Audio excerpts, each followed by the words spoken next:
From Washington, D.C., this is the Muslim News on Muslim Network TV.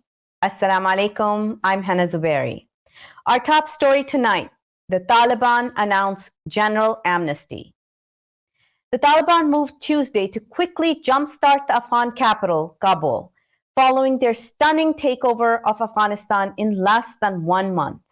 They announced a general amnesty Tuesday for all government workers. They also asked government staff to return to work. The Taliban specifically asked women to return to their jobs. Evacuation flights from Kabul's airport resumed on Tuesday, but the Taliban are now blocking access to the airport. It's not clear if this was a result of a Monday meeting between commanders of the Taliban and the United States. Some shops have reopened as traffic police return to the streets. The AFP said that the Taliban seemed to be projecting an air of restraint and moderation. Meanwhile, Taliban officials planned their first diplomatic meeting with the Russian ambassador. A Taliban official also gave an interview to a female journalist on an Afghan news channel. Few women, however, openly took to the streets in Kabul. Men had also shed their Western clothes for Afghan garb. The AFP also reports that the Taliban gained victory with relatively little bloodshed. This was following 2 decades of war that claimed hundreds of thousands of lives. Neighboring Pakistan's President Dr. Arif Alvi reminded the Taliban to follow the Prophet, peace be upon him, when he forgave all his enemies after the conquest of Mecca. He also advised offering amnesty like former South African President Nelson Mandela did in trying to unite South Africa in 1994. Afghan women will have the right to work and can receive education at the university level. Taliban spokesman Sohail Shaheen made the statement on Britain's Sky News in an interview on Tuesday. Shaheen's remarks are in contrast to the group's previous positions. He said that women will be expected to wear hijab, but not the all-covering burqa. The Taliban have already announced a general amnesty in Afghanistan. Afghans who worked with the government or foreign organizations have voiced concern over retribution from the new government. However, the Taliban have publicly disavowed any talks of revenge. Shaheen also had a message for British Prime Minister Boris Johnson and the wider international community. He said they should respect the aspirations of the people of Afghanistan. Shaheen emphasized that this is their obligation given that they were behind the destruction of Afghanistan during the 20 years of occupation. He also said that the Taliban were able to take over Afghanistan so quickly because we want what the people want. The spokesman added that Afghanistan wants the cooperation of the international community to rebuild the country. In the interview, Shaheen was also asked about viral videos and images of Afghans falling out of planes in their attempts to flee the country. He said that the Taliban were not responsible for this. Shaheen said people wanted to leave because of poverty in Afghanistan. The American Secretary of State earlier stated that they will look for Taliban's actions, not words. In the meanwhile, a handful of Afghan women organized a protest in front of the presidential palace in Kabul, demanding equal rights for women. The Taliban are back in power after 20 years. Are the Taliban today different? Ali Khalaf and Saleha Farouk explore this in a report. The world is in shock at how fast the Taliban took over Afghanistan, mostly without much fighting. It was far faster than the US invasion of Afghanistan 20 years ago. Now fear and anxiety are high in the West and among Afghan allies of America. Tens of thousands are trying to flee Afghanistan. It shows in the rush to the airport, where at least 10 people died, while only 2 people died in Kabul on Sunday. From 1996 to 2001, the Taliban led a regime that was not recognized by many. It was infamous for a brutal rule in which girls could not go to school. Women were barred from working. Alhamdulillah wa kafa. But 20 years later, the Taliban seems to not be repeating their past mistakes.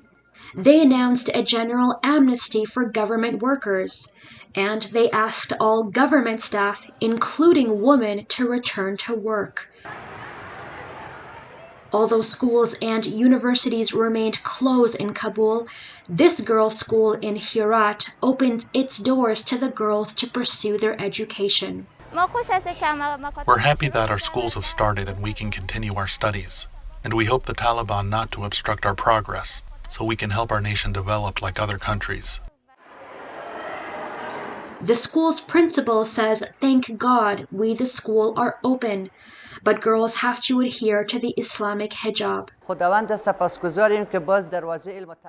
We are grateful to God that the doors of education have been opened to our dear children.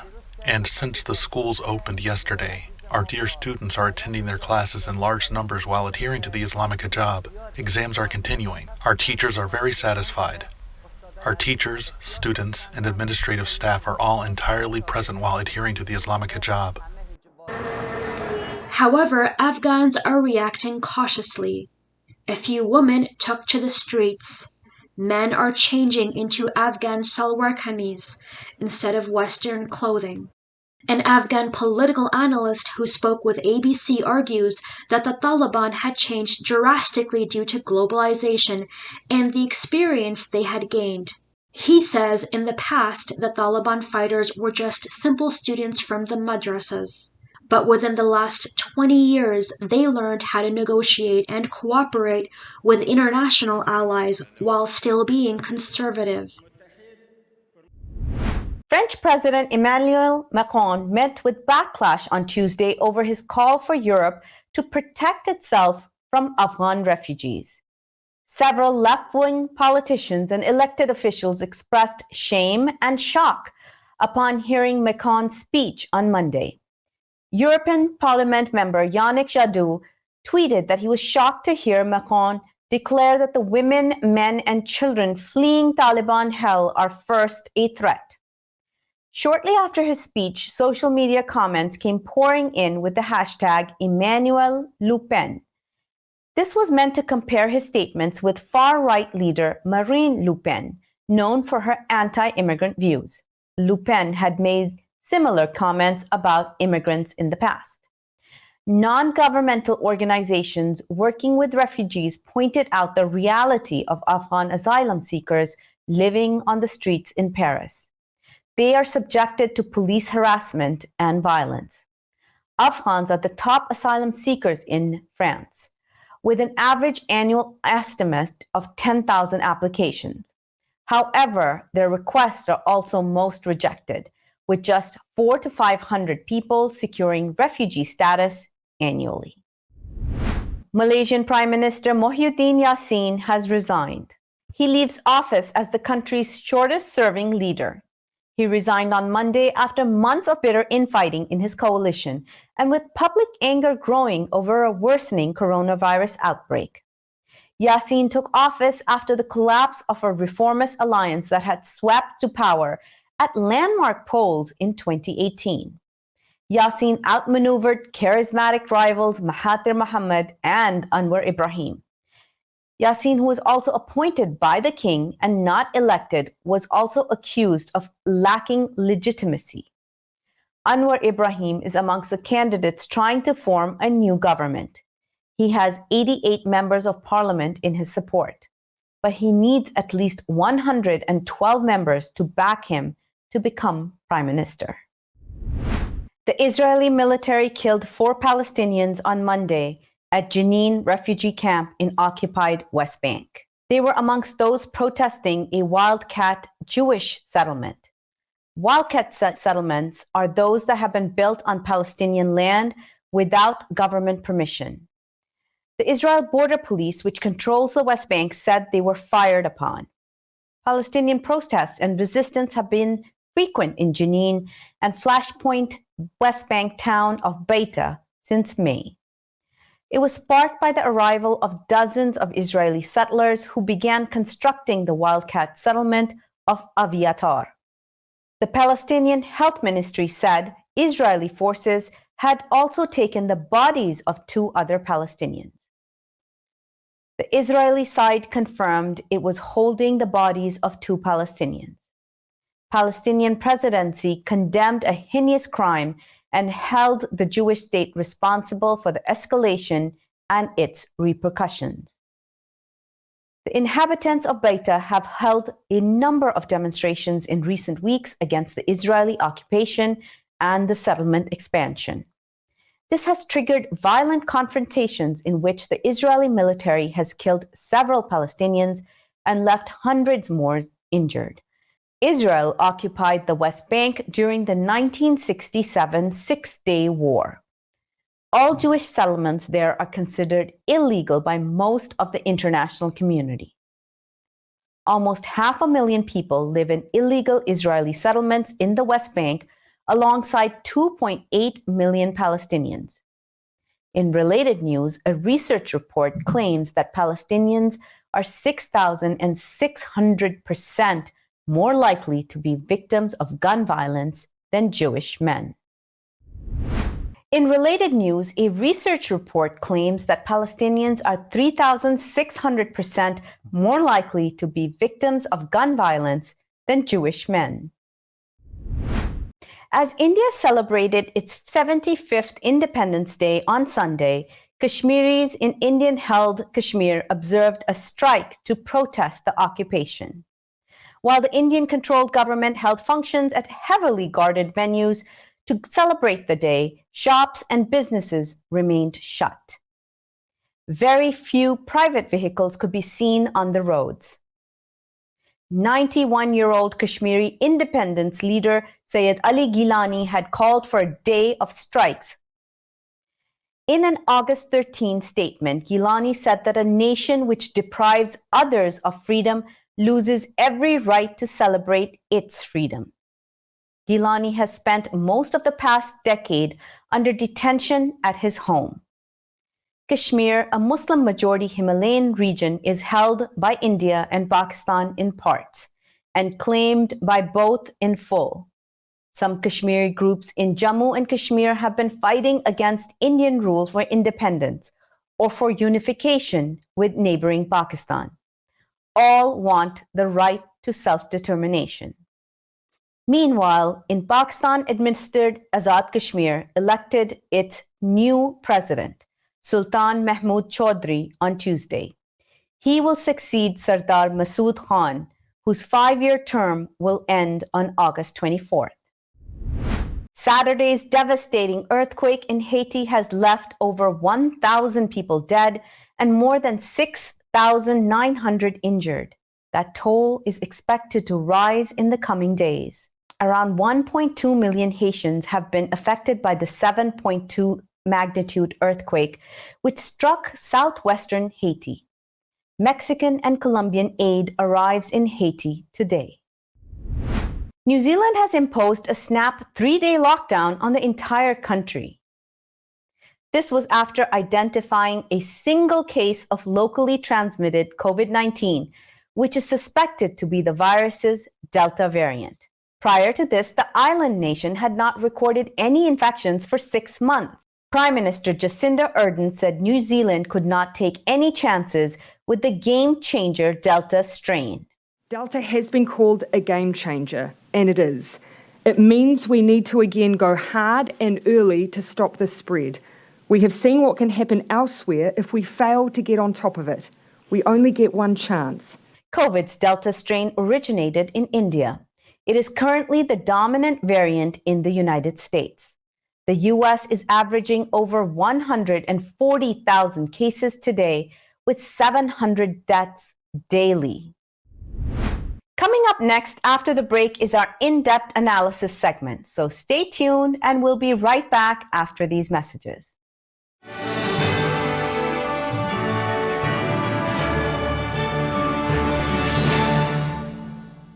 If I could be you, and you could be me for just 1 hour. If we could find a way to get inside each other's minds. Walk a mile in my shoes. Walk a mile in my shoes. Well, before you abuse, criticize, and accuse, walk a mile in my shoes. Despite the development of a COVID-19 vaccine, millions around the world will not have access. We need a vaccine that's free and available to everyone, everywhere. It's time for a people's vaccine.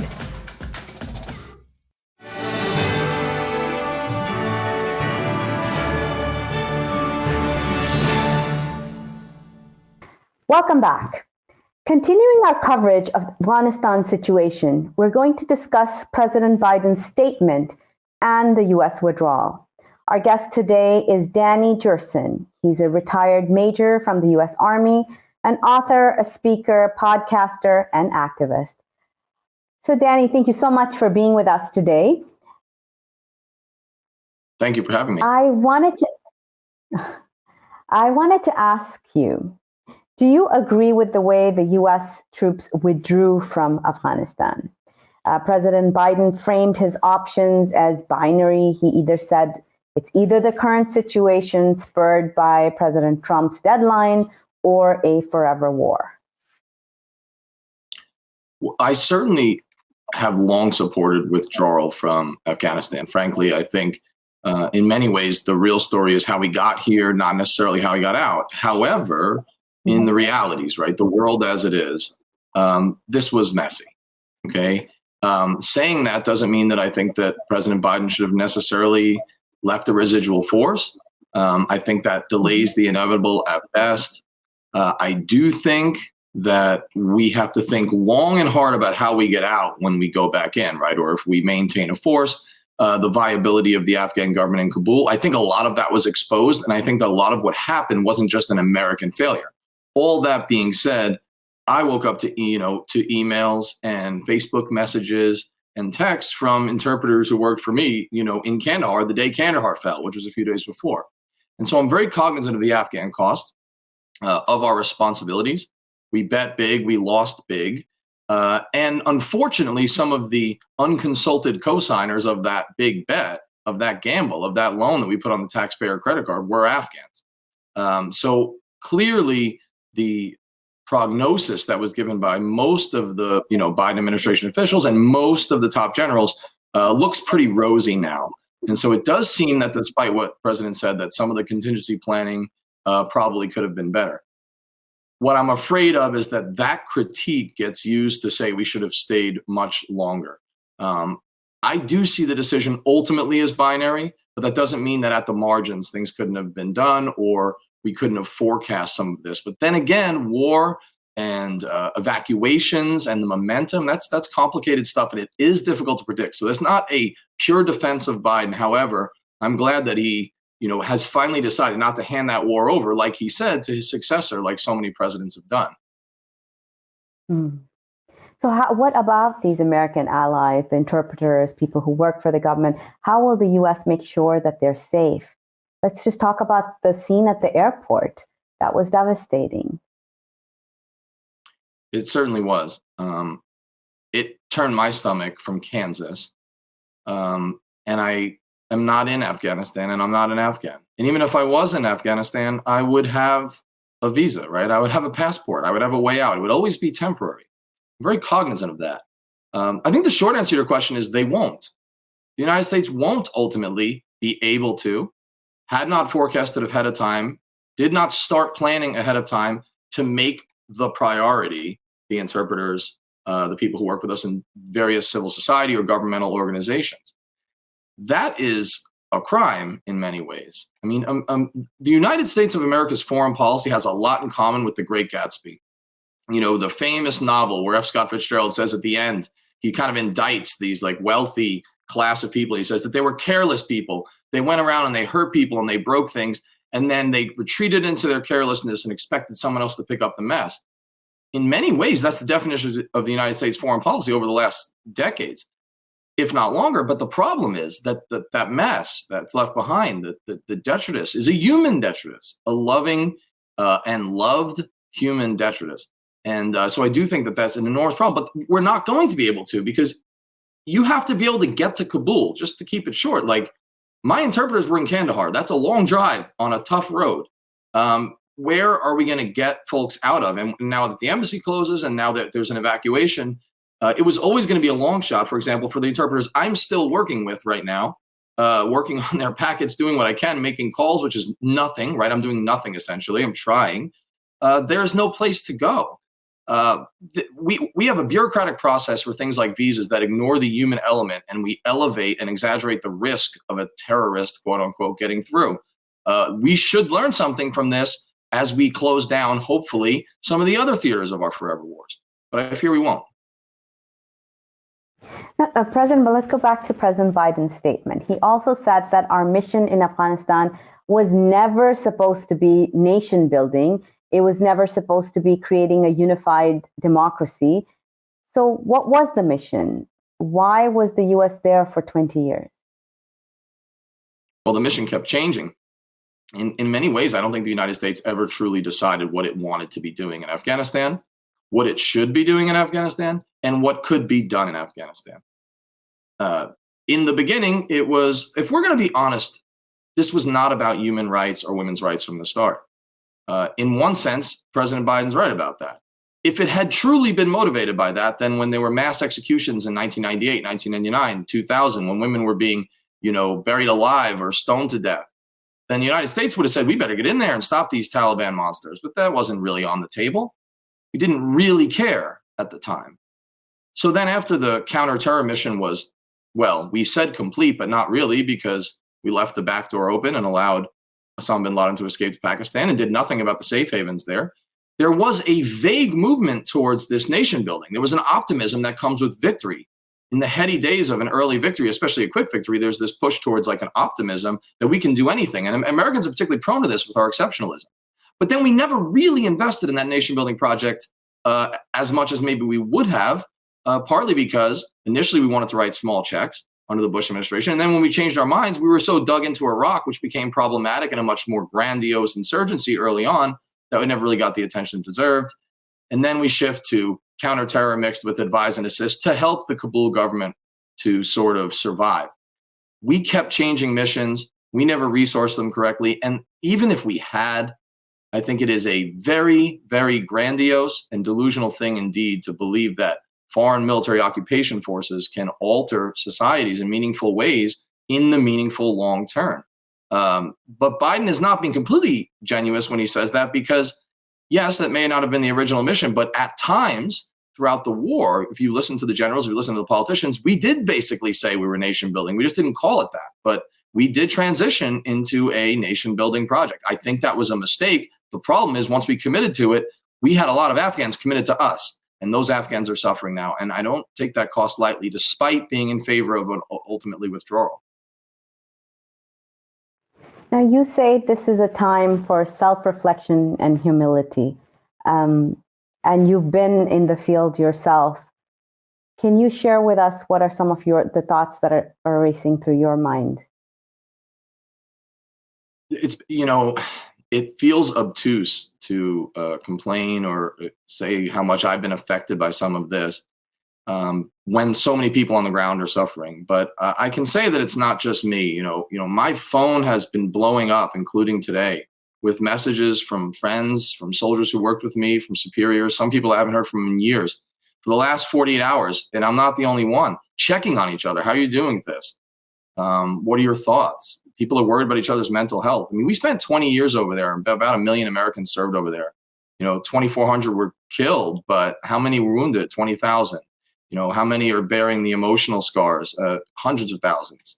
And there is a sense that I get, speaking for myself and then also speaking for friends that I've spoken to, dozens of them, of the absurdity of it, of the waste. What was this all for? And then will we learn from this? Will we not do this again? Are our kids going to go off on the next adventure?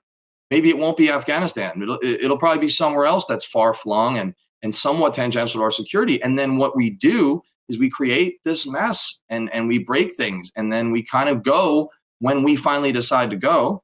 And I don't think we should be there in the first place, but we're hurting these Afghans. And I'll tell you, American officers, I mean, they're not all great guys, and I don't like the politics of a lot of them, but by and large, people get close to their interpreters. They get close to some people they work with over there. They're human beings under the uniform. They're feeling for their old interpreters. I know at least a dozen fellow officers who are currently like frantically calling and seeing what they can do to help somebody. And the problem is it could largely be spinning our wheels and futile. And that sense of futility, I think, is affecting like the mental health of veterans and the sense that the American people are not particularly involved, don't particularly care. There's a sense of apathy that can cause resentment. I try to stay away from that self-righteousness, but it's there. And I think it affects us all. I think this is a collective tragedy, though, for America, obviously for Afghans, and we should not take it lightly. We should not just make it about the military, but the professional class of soldier has been asked to do a lot, which is why we, all of us, know people who did 5-6 tours in Afghanistan.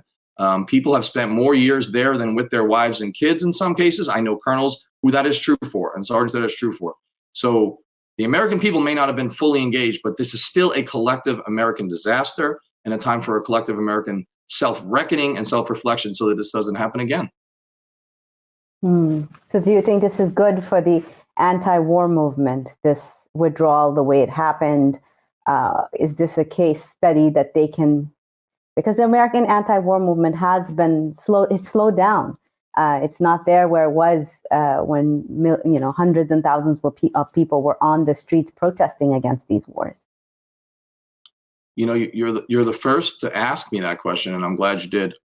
Here's my answer. I think it is going to hurt the anti-war movement. I hope that's not true, but I certainly don't think it's going to help. The problem is, so long as there's not a draft, which I'm not necessarily calling for, people are not feeling as affected by all of this. They don't have to serve themselves. There aren't a lot of caskets with flags draped over them of American soldiers being killed, at least Americans. And because this was a mess and it was ugly and the aesthetics look rough, it actually kind of bolsters the argument of people who say, hey, we should just stay with small amounts of troops.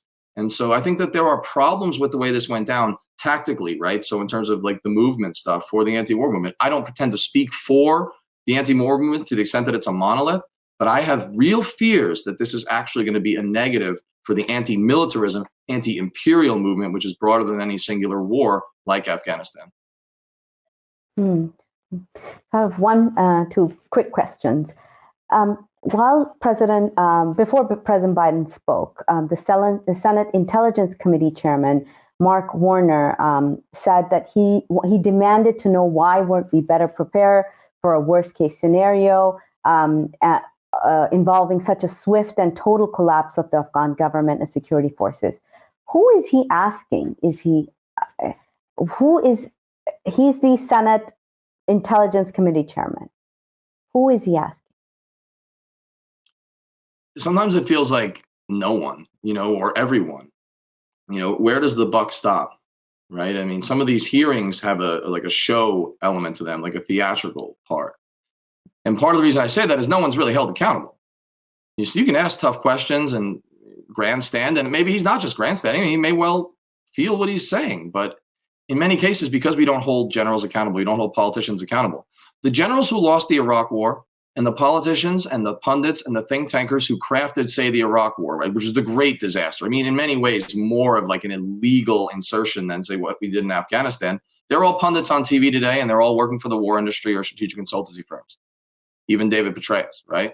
Failed in 2 wars, convicted criminal for leaking documents. If he wants to write for the Washington Post, he'll be there anytime he wants, and he could be on CNN anytime he wants, and they probably ask him.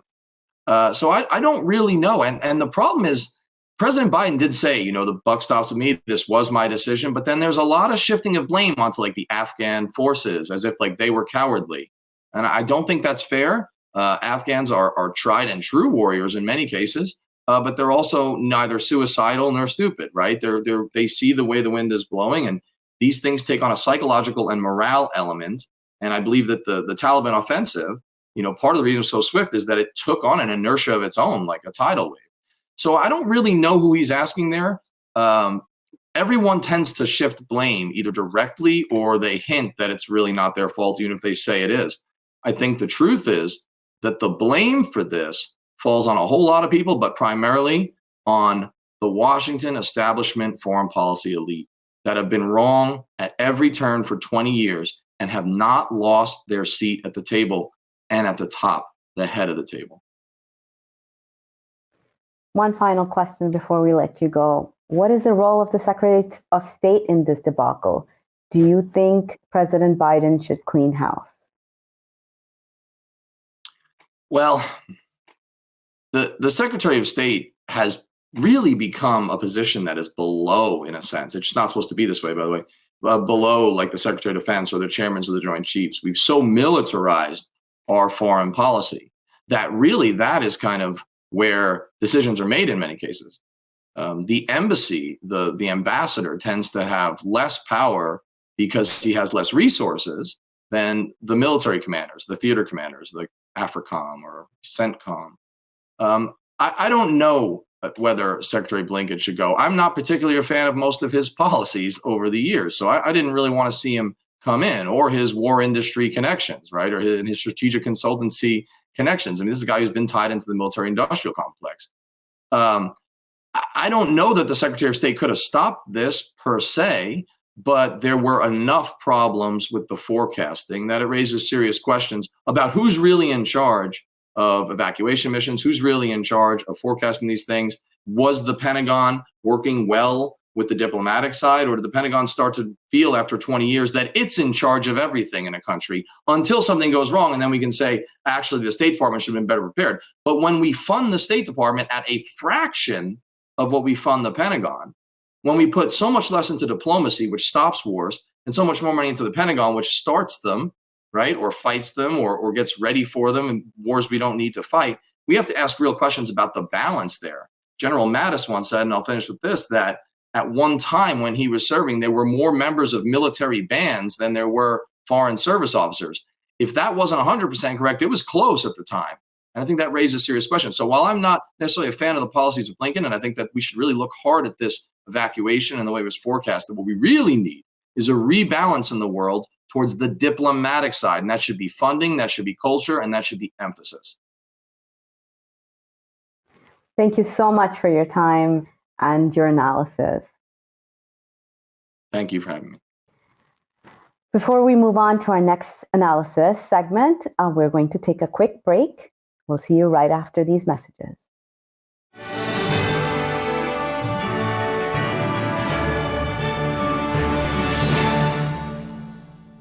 Our fellow Americans. Right now, the COVID-19 vaccines are available to millions of Americans. And soon, they will be available to everyone. The science is clear. These vaccines will protect you and those you love from this dangerous and deadly disease. They could save your life. So we urge you to get vaccinated when it's available to you. That's the first step to ending the pandemic and moving our country forward. It's up to you.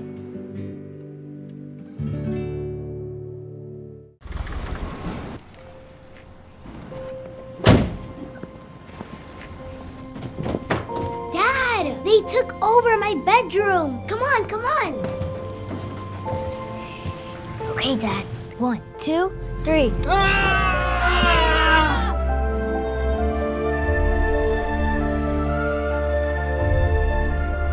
Dad!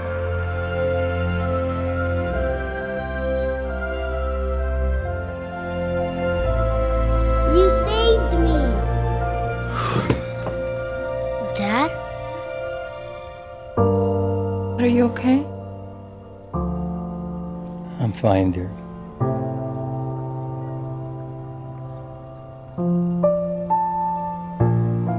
Your hero needs you now, and AARP is here to help. Find the care guides you need at aarp.org/caregiving.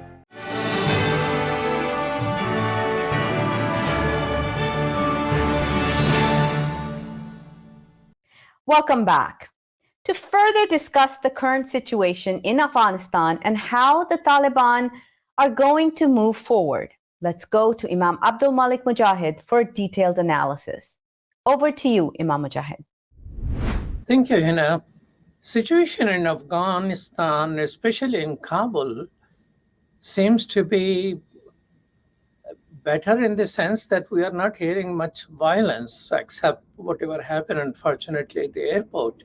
To discuss what is happening there and where we are heading, we have someone who leads Afghan studies at the University of Nebraska at Omaha, Sherjan Ahmadzai. Assalamu alaikum. Walaikum assalam. Welcome to Muslim Network TV.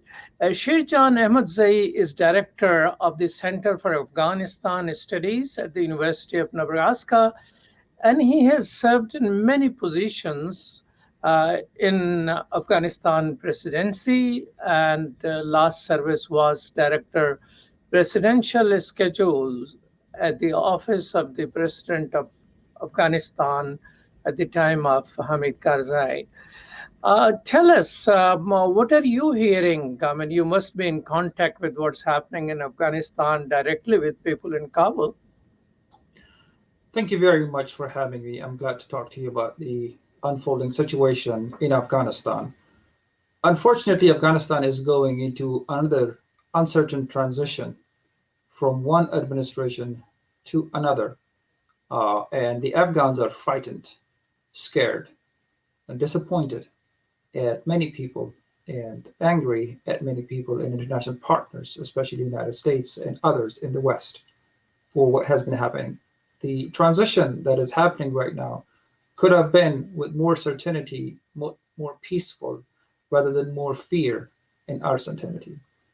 The previous administration, that was an elected administration in Afghanistan, has been removed by force by Taliban.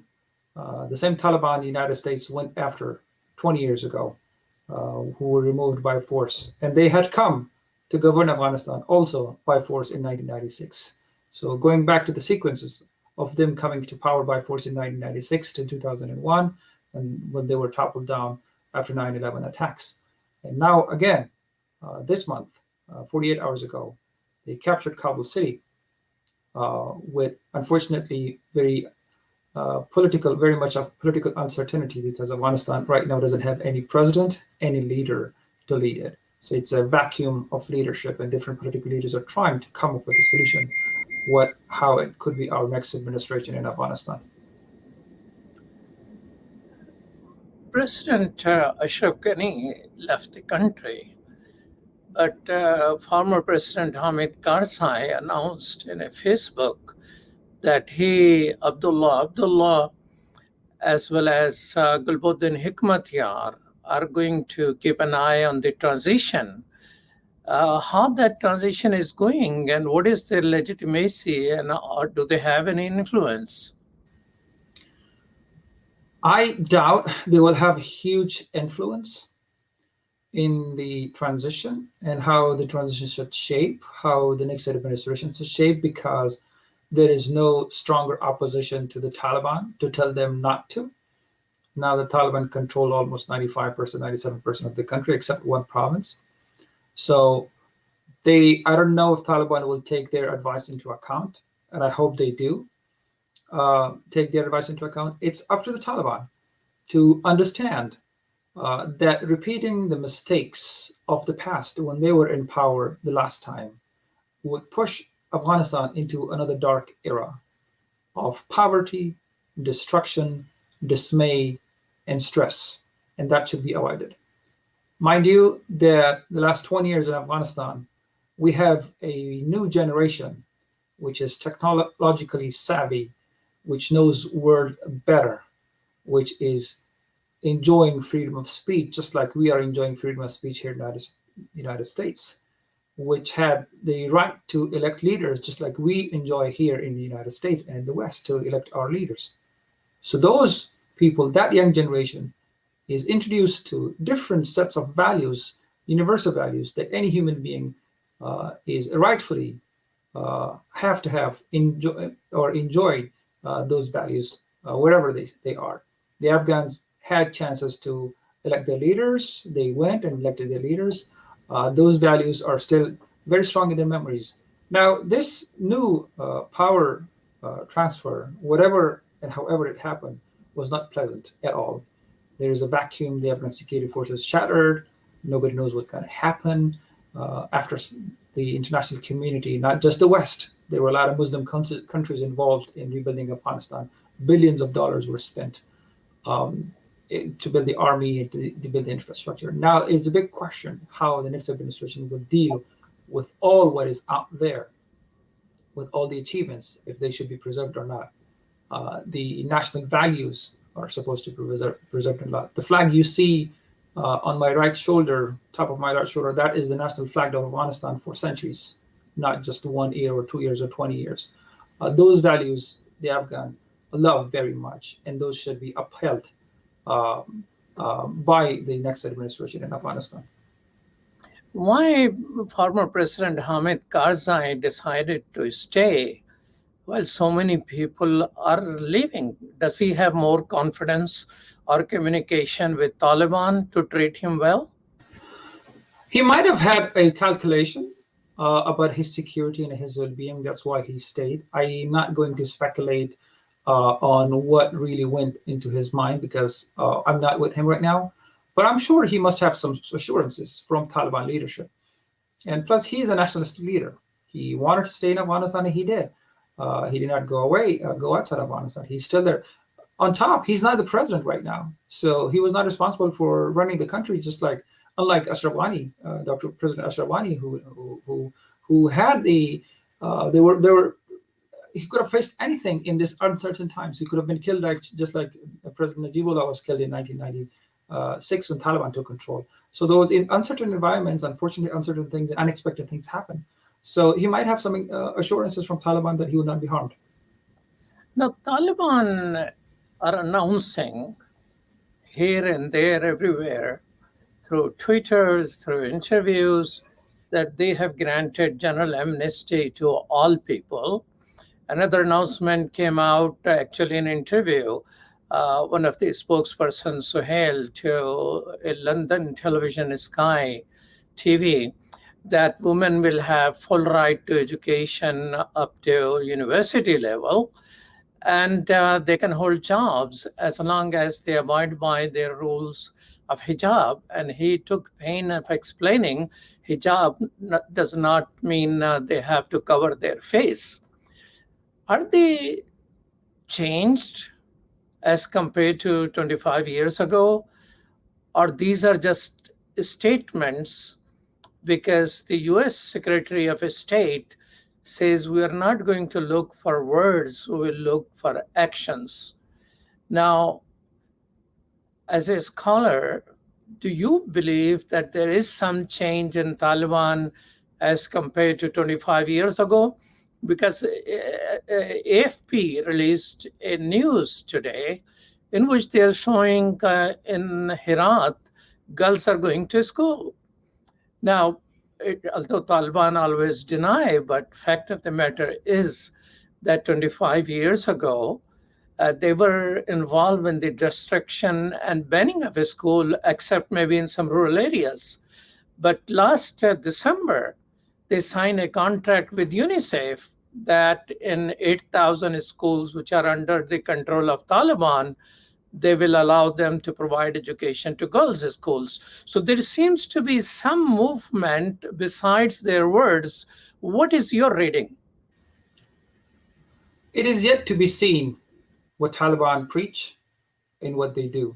The deeds would be seen after they control and offer services to the Afghan people.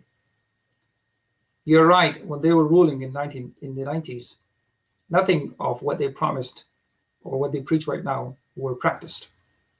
We are only 3 days into their administration to verify that what they preach is actually happening on the ground. Mind you, you talked about Herat province. On the first day, there were students going back to, They were trying to go back to university. They were denied entry. Unfortunately, that was one story coming out of Afghanistan. I did see women coming back. To me, it seems more of pragmatism, of realpolitik, than judging with 2 days of performance in the government to see if they've changed or not. It is yet to be concluded if that has changed. There is another factor that might affect how they rule. They have been promising a change to the whole world, and I hope they keep their word in that. And mind you, he said hijab. Afghans are Muslims for the last 1,400 years. Even in the past administration, TV presenters were well dressed. much more moderately dressed than many in the neighboring countries of Afghanistan who were also Muslim. Now tell me this. US spent, we are told, more than $2 trillion in Afghanistan. Of course, a lot of that probably was on the maintenance of the United States military and consultants and things like that. But all that money flowing into Afghanistan, there must be some changes in infrastructures and in system and processes. Why all of that collapse in a matter of 10 days? I mean, it took way longer for America with 150,000 soldiers to get control of Afghanistan. What's the secret recipe which Taliban has, which America didn't know? What you're talking about is the physical infrastructure. You said 20 billion or whatever number of dollars spent in Afghanistan was spent on reconstructing Afghanistan. All that physical infrastructure to somehow still stands. However, that physical infrastructure that you talked about was destroyed by Taliban's attacks when they were fighting in Afghanistan against the previous government in Afghanistan. Many bridges, many roads, many buildings were destroyed in the war when they surged in the attacks. So mind you, those details also are supposed to be held into the account of the equation. But what you're referring to is the collapse of the security forces that did not fight. They were told not to fight. They were ordered not to fight. That could say a lot of stuff. Was there a hope, a deal, something that happened in the background that the public does not know? Why the Afghan army that sacrificed or had given 50,000 lives of their fellow soldiers in the war against Taliban. Now, they did not fight Taliban. And many Taliban were also killed. Thousands actually were killed in the fight against the Afghan National Army in the last 20 years. And suddenly they were told not to fight. There has to be some explanation that I don't know, nobody knows what happened. I don't want to speculate. I think there are still leaders, military leaders in Afghanistan who are still in Afghanistan. They could tell the public and the world why they were ordered to stand by or to stand down, actually, in most cases. What is the evidence of this thing? This is a major statement which you're giving, that they were told not to fight. What's the evidence of that they were told not to fight? I know of people who have family members who served in the Afghan army who called them and said, our commanders told us not to fight. Many army bases, it is unimaginable to see thousands of soldiers surrendering at once when they have heavy equipment, helicopters, and gunship helicopters and planes. That is unimaginable for any force to just say, yeah, take my arms and let's not fight. So there are many evidence that could support the claims. And many of the soldiers said so, that they were ordered to stand down, not to fight, and let Taliban hold area. Do you think that's the part of unannounced agreement between the United States and Taliban?